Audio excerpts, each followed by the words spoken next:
Last year, over 600,000 people left New York and California. The Northeast and West Coasts of the United States were once the most sought-after locations to live in the entire country.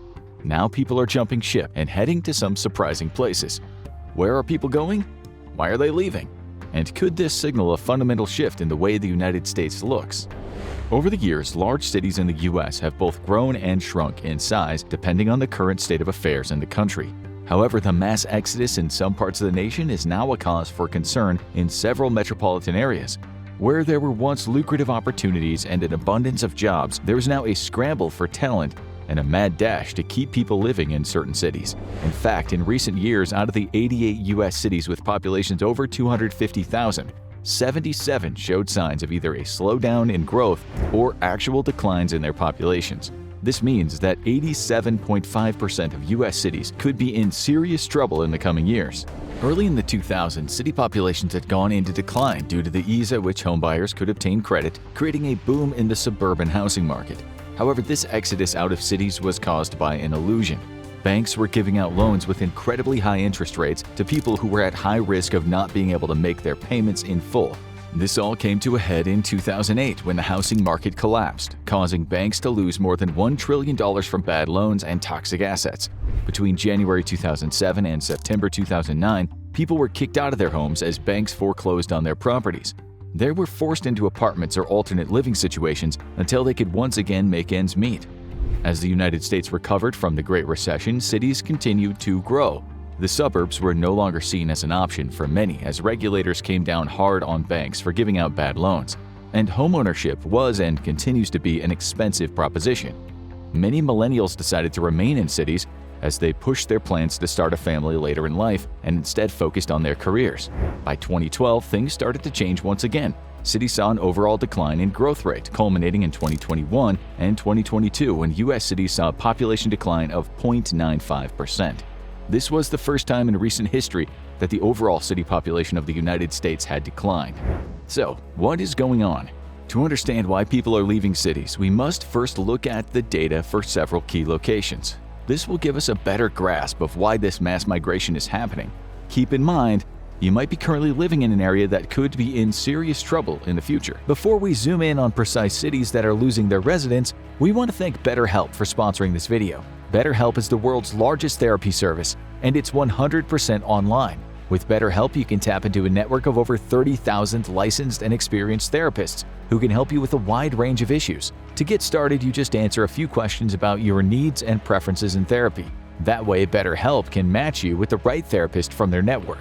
Then you can talk to your therapist however you feel comfortable, whether it's via text, chat, phone, or video call. You can message your therapist at any time and schedule live sessions when it's convenient for you.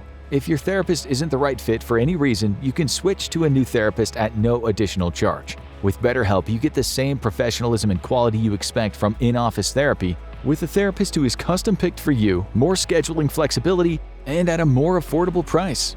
Get 10% off your first month at betterhelp.com/infographics, and I've also linked them below in the description. Now, back to those cities that are losing their residents. First, let's look at the bigger picture. People are definitely moving out of big cities, but this is also having a lasting impact on overall state populations. When we examine the emigration out of certain states and into others, a picture of what Americans currently want begin to emerge. We'll use this data later on when we analyze exactly why people are leaving certain parts of the country for others. Right off the bat, it's clear that 3 different states could be in big trouble. California, New York, and Louisiana all saw the largest amounts of moves out of their state in 2022. In fact, California lost 343,000 residents last year alone. Now, this is just a drop in the bucket, as California still has a population of around 39.2 million people living within its borders, but this trend is a part of a much larger problem.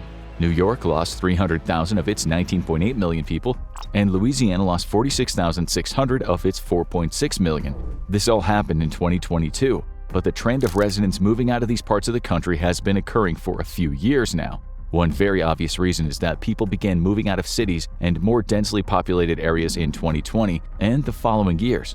This is when the COVID-19 pandemic began, and when everything went into lockdown, people scrambled to get out of heavily populated areas such as major cities. The problem is many didn't come back, and even after the pandemic ended in the US, many people decided they didn't want to live in cities anymore. Instead, more and more individuals continued migrating away from urban centers to other parts of the country.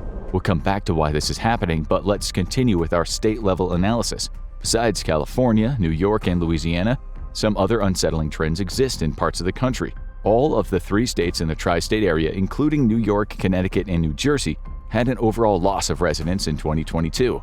Connecticut lost 13,500 individuals, while New Jersey's population was reduced by 64,200. The issue here is that many people in the 3 states work in New York City, which is the nation's financial capital, arguably the world's financial capital. On top of this, Massachusetts, the most populous state in New England, lost 57,000 residents in 2022, many of which worked in or around Boston. What all this means is that the northeastern region of the US is losing more residents than it's gaining. Again, when we conduct our analysis, we'll examine why this is happening, but what is important to know is that New York makes up over 8% of the United States' overall GDP, while Massachusetts contributes almost 3% to the national GDP. Together, these 2 states make up over 10% of the US's GDP, which means that if people leave these areas, it could be a precursor to economic hardships in the northeastern part of the country. Then there's Illinois, which lost 141,600 residents in 2022, and Pennsylvania, which lost 40,000 residents. What is most unsettling about all this data is that all of these states contain at least one of the top 10 largest cities in the US. There is clearly a correlation between states with big cities and a decline in population over the last few years. In fact, 8 out of the 10 largest cities in the US lost residents in recent years, with Phoenix, Arizona, San Antonio, Texas being the 2 exceptions. New York, Los Angeles, Chicago, Houston, Philadelphia, San Diego, Dallas, and San Jose all saw a decline in their populations. Now let's zoom in a little bit. Which cities are suffering the most losses in residents and why? We'll look at individualistic case studies and then transition to the bigger trends that we're seeing in the US to identify the root cause of this phenomenon. In 2022, around 40,000 people moved out of San Francisco. Depending on the metrics used for cost of living, San Francisco falls somewhere in the top 3 most expensive cities to live in the US. This is because most of the real estate and businesses are monopolized by lucrative tech companies. The city itself is home to or in close proximity to numerous tech headquarters, and talented coders, engineers, and entrepreneurs call this city home. Unfortunately, what this means for the rest of the population is that prices have skyrocketed. And now it's all but impossible to afford property in the area. In fact, the median cost of buying a house in San Francisco is $1.4 million, which is just not attainable for most people. It's these crazy prices that have caused many San Francisco residents to leave the city for more space at a less cost. Los Angeles has a similar problem. It's estimated that the residents of Los Angeles spend somewhere around an hour in traffic each day. It's not time spent commuting, it's just time stuck in traffic. On top of hours spent in the car, the city itself is incredibly expensive. The average price of an apartment is $3,093 a month, and that isn't even to own the place you're living in. People renting in LA will never get a return on the money they spent on rent, which is true everywhere else in the world, but buying a house is even more expensive than renting in the City of Angels. And things are just getting worse as rents increase by an average of $443 in 2022, which has priced many people out of the city they've called home for years. New York City is the most expensive city to live in the entire country. This is probably why more than 20,000 residents left the metropolis last year. Now many companies are struggling to find experienced talent willing to come back to the office to work. However, even lucrative work opportunities don't seem to be enticing people to move to the Big Apple or the surrounding areas.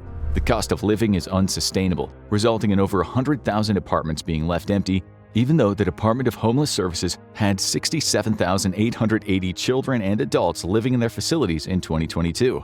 Unfortunately, many people don't have the option of moving out of the city for various reasons. But if everyone was given the opportunity, it's very probable that New York City would lose a lot more than 20,000 residents. Washington, D.C. is its own city and federal district. However, even the capital of the United States has been losing its residents. In a city that should have numerous government programs and opportunities, people are finding it harder and harder to make ends meet. This has led to 15,000 people moving out of D.C. in 2022 alone. In fact, even the states surrounding D.C. saw a population loss. Virginia lost 24,000 residents, and Maryland's population decreased by 4,500 people. Many commuters to D.C. come from these 2 states, which is worrying for the future of the nation's capital. What's happening in all these big cities is actually becoming the norm instead of the exception in terms of population loss. In general, larger cities are seeing either a drastic decline in incoming residents or are now experiencing a loss. There's nothing pleasing about living in a city with numerous rundown buildings decaying from neglect as people move out en masse.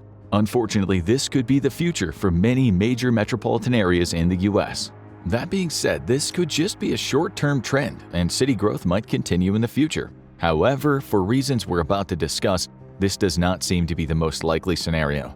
If we look at broader trends, not only in the US but the world in general, the populations of many countries with developed economies are either stalling or will decline in the coming decades.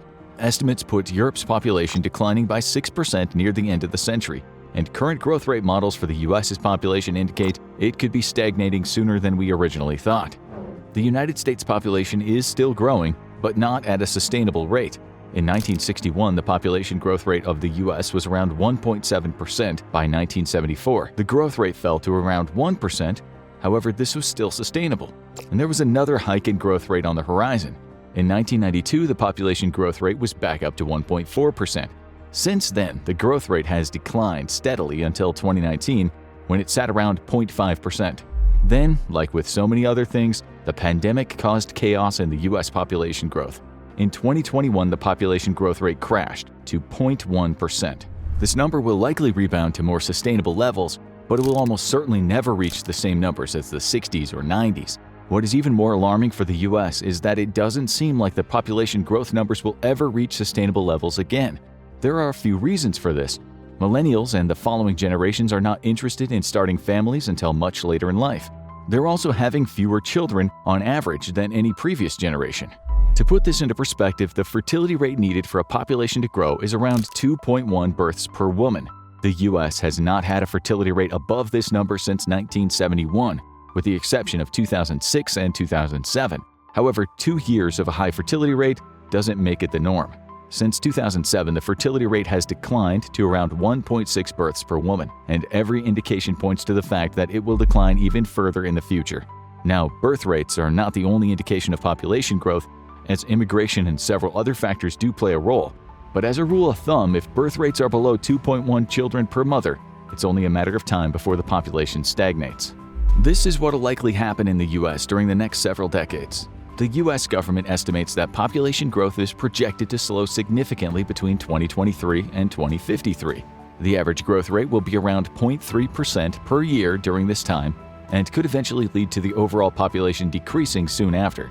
What all these population growth statistics mean for US cities is that their resident numbers could continue to decrease as well, and current trends suggest that even as cities become less crowded, people still don't want to move to them. In fact, it isn't just US citizens that are leaving cities. There's been less international migration to US cities compared to previous years. Over the last decade, international migration to major cities with job opportunities such as New York and San Francisco has been approaching zero. There hasn't been a loss of international migration quite yet, but it seems that this could be on the horizon. So now, cities are losing US citizens to other parts of the country and are not receiving an influx of immigrants. Let's look at the why. All the data points to people moving out of cities or at least avoiding moving into them if possible. Why is this happening, and where are the people in the US going? There's no single location where the majority of people are moving to. We know that the Northeast and the West Coasts are being hit hard, but the middle of the country is also seeing a population decline in major cities like Chicago. But all these people need to go somewhere. So where are they moving to? The simple answer is that people are moving south. The more complicated answer is that people are moving to some key locations that offer cheaper houses, more jobs, and reasonable taxes. So let's look at where the mass migration from cities is leading people to move. The states with the largest amount of new residents are in the southeastern US and Texas. Number 1 is Florida, where 319,000 new residents moved in 2022. Texas saw an influx of 230,000 residents. Both North and South Carolina also saw a large number of new residents enter their borders, as well as Georgia. North Carolina gained almost 100,000 new residents, while South Carolina saw an increase of 84,000 people. Remember, this is during the same period that New York and California are losing around 300,000 residents each. When we zoom in on the states that are seeing an influx of new residents, we can pinpoint the exact counties that people are moving to. Unsurprisingly, Americans aren't leaving cities to move to new cities. They're settling down in areas with more undeveloped land and relatively cheap properties. To be fair, people aren't building their own houses or even moving into single-family homes. A lot of the new residents in these states are buying or renting condos and apartments. But things are very different in this part of the country than in the major urban centers where people are leaving. For example, Ocala, Florida saw a 57.1% inbound move rate. This area is about halfway between Orlando and Gainesville, two cities in Florida. However, the majority of people moving to this county are staying away from the cities for the most part. They may work in one of the major urban centers, but that's not where they purchased or rented their homes. This is a trend in other places that saw major increases in residents as well. Tallahassee, Florida had an inbound move rate of 56.6%, even though it's the capital of Florida. However, upon closer inspection, the regions being moved to are not in the city itself, but the more rural areas. In fact, the city of Tallahassee saw a decrease in inbound movers. Then there are the Charlotte, Gastonia, and Concord regions of North and South Carolina, which had a 56.6% inbound move rate. Again, there are pockets where the population declined in these areas, but this only happened near heavily populated urban centers. People from across the country and within counties themselves are looking to move further away from the cities where the housing is cheaper. The same can be said about Texas. There are major cities in Texas, like Dallas, that are seeing declines in residents. But Texas is a huge state with a ton of land. The allure is that much of the land is cheap, but the downside is that everyone needs a car if they aren't living within the metro area. This has led to the mega highways being built and traffic jams that extend for miles. However, the benefits of living in more rural Texas seem to outweigh the costs, as huge numbers of people are moving to the state to get away from city life. Now, for the moment you've been waiting for. Why are people leaving big cities? Like many things, a lot of it comes down to money.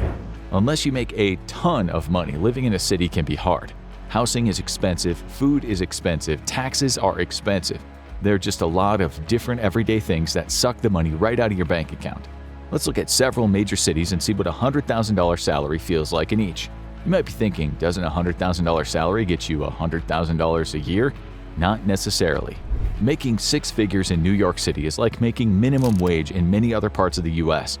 Analysts find financial advisors have calculated that a $100,000 salary in New York City feels like making $35,000 in other parts of the US. There are a couple of reasons for this. The first is that if you live in New York City, you are paying federal taxes, New York state taxes, and New York City taxes. So your $100,000 is being taxed by 3 different government entities. Then there's the expensive cost of living. But it's a $3,500 a month apartment, which makes things really expensive. For this amount of rent, you are likely getting a studio about the size of a broom closet. If we break this down even further, a federal, state, and city government keeps around 25% of a New Yorker's paycheck, meaning your $100,000 salary is immediately cut to $75,000. Then you spend $42,000 on rent a year, so that $75,000 becomes $33,000. Inflated grocery prices means you likely spend around $150 a week just to keep yourself alive. So you can see how quickly $100,000 disappears. Therefore, it's not very surprising that many people are fleeing New York City and its expensive cost of living for a cheaper part of the country, which is literally anywhere else. In Washington, D.C. and Los Angeles, California, $100,000 ends up feeling more like $45,000 due to the high costs of housing, groceries, utility, transportation, and other goods and services. But when we look at cities in Texas, things start to become a little better, which is one of the reasons why people are moving to the state. In Houston and San Antonio, $100,000 ends up feeling close to $80,000 a year. However, what's terrifying about these numbers, other than the unsustainable nature of living in U.S. cities, is that the people who are moving out can afford to do so. People who are struggling to make ends meet don't have the ability to just pack up and move their whole life, which means they're stuck in a city that is quickly eating away at their savings and weekly paychecks. Since large cities such as New York and LA rely heavily on their tax base to fund social programs, things are going to get even harder for people as wealthy and middle-class residents leave the areas. As these populations move out, their money goes with them, which is a serious cause for concern as already underfunded infrastructure and welfare programs will become even harder to obtain for those who need them most. It actually comes as no surprise that people are leaving states like New York and California for the South when you look at housing statistics. In general, anyone living in New York typically saves huge amounts of money by moving to another state. It's estimated that housing costs are around 15 times lower in most states compared to New York. This could translate into saving $18,300 a year just by living in a different state. And here's where we get into the very obvious reasons people in the US are fleeing cities. When surveyed, around half of the people who moved in 2021 stated it was high housing costs that led them to leave cities and expensive neighborhoods. This led them to look for cheaper housing and larger living spaces, all of which are more attainable in states like the Carolinas, Florida, and Texas. People are also moving from cities to these southern states because of job opportunities. There's little doubt that the weather in the Sun Belt region of the US can be enticing, but it also has one of the most thriving job markets in the country. The states we've identified as being where people are moving to were some of the first regions to recover after the pandemic, and it's estimated that there are around 5% more jobs in places like the Carolinas, Florida, and Texas than before the pandemic started. The job markets in the southern regions that people have moved to recently recovered about twice as fast as the rest of the country. Job opportunities, better work-life balance, and more affordable homes have definitely contributed to these states being a refuge for people escaping from the cities. But there's another perk that the people moving to southern countries with booming economies get to enjoy. In Florida, there is no individual state income tax, which means residents of the state only need to pay federal income tax. This is a big plus for people who either live paycheck to paycheck or are trying to save for the future. There are definitely funding problems for social programs that come with this model of low taxes in the Sunshine State. But if the main goal is to move someplace with a strong job market and low taxes, Florida checks both boxes. That being said, Texas takes it a step further. In Texas, there's no individual income tax or corporate income tax, so the state welcomes both workers and companies. North and South Carolina have relatively low income taxes, which is also a huge draw to the area. When looking at all the trends between which states people are leaving and which states are seeing an increase in residents, one thing becomes clear. The majority of people are migrating from states with high taxes and home prices to states with zero or minimal income tax and cheaper properties. Now, when you think about it, it all makes sense, and you might be wondering why it took until now for people to make such a move. Most analysts suspect it has a lot to do with the pandemic and how it shifted what was important to people. City life was fun until it wasn't.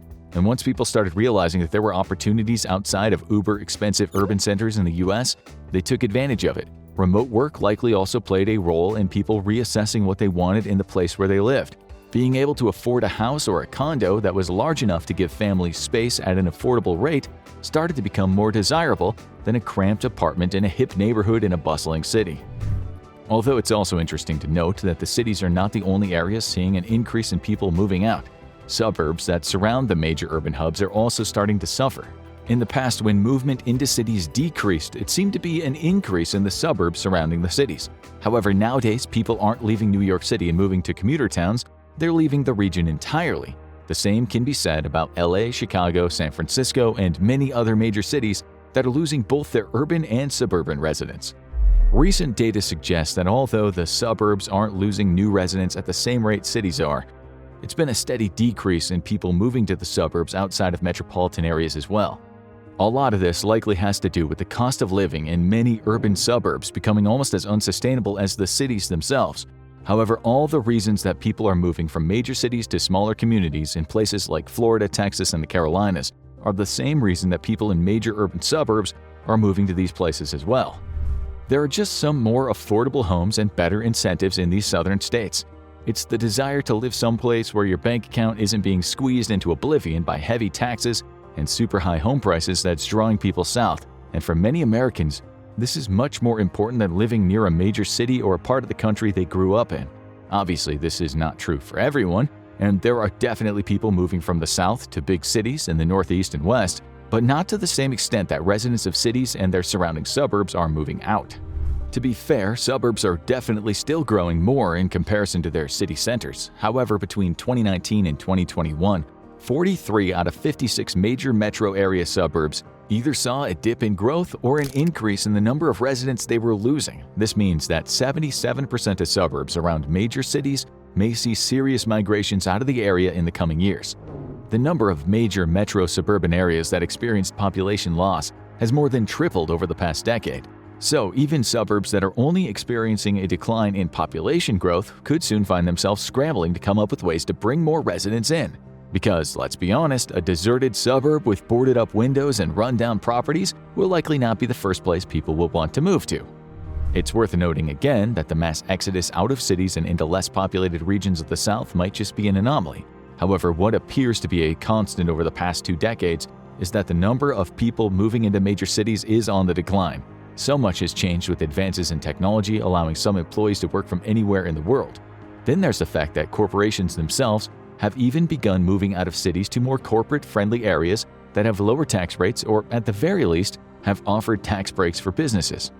The never-ending increase in the cost of living in cities like New York, DC, Chicago, San Francisco, and LA just isn't sustainable for many. Millennials and the generations that follow who've been putting off having a family are now looking to start one. Taking care of yourself in a major city is a nearly impossible financial task, but raising a child on a modest or even somewhat high salary can be unattainable depending on where you live. This is another factor that's drawing people out of the city life and causing them to move to states and areas where they can actually afford a property that will allow their family to grow. Perhaps the mass exodus from cities will be supplemented by younger generations moving in for better opportunities, or perhaps immigrants will find communities, homes, and possibilities in major cities. However, if things continue to go as they have, it's only a matter of time before more cities will see not just a decline in residents moving in, but a decline in the overall population as well. But it's not all doom and gloom for the US cities. Many smaller cities are seeing an influx of residents, although it's pretty clear that even the small cities that are thriving tend to be concentrated in certain areas. Out of the 5 cities with the largest percentage of growth in recent years, all of them are located in 2 states. In Arizona, Queen Creek and Buckeye are 2 small cities that are growing, while in Texas, San Antonio, Leander, and New Braunfels are on the list. Then come cities with the largest positive numerical changes. Here we see San Antonio, Texas, and Phoenix, Arizona gaining over 13,000 residents in 2021. Fort Worth, Texas gained just under 13,000 new residents, and Port St. Lucie, Florida, and North Las Vegas, Nevada each gained around 10,000 new residents. As you can see, even the cities that are growing in population are in the South. This leads to an inevitable conclusion. Both large and small cities in the north and along the coast seem to be in trouble. There are undoubtedly many smaller cities in these regions that are still seeing population growth, but none of them could claim the same gains as these small southern cities. Again, a lot of this has to do with the cost of living, job opportunities, and taxes. Some of it might have to do with the quality of life and the benefit of having more warm and sunny days throughout the year. In the coming decades, state and local governments will need to keep a close eye on the change in residential numbers in their cities and towns. If there aren't more incentives for people to stay in the cities, or at least to remain within major suburbs, it could lead to a serious population decline in many of the US's most important economic hubs.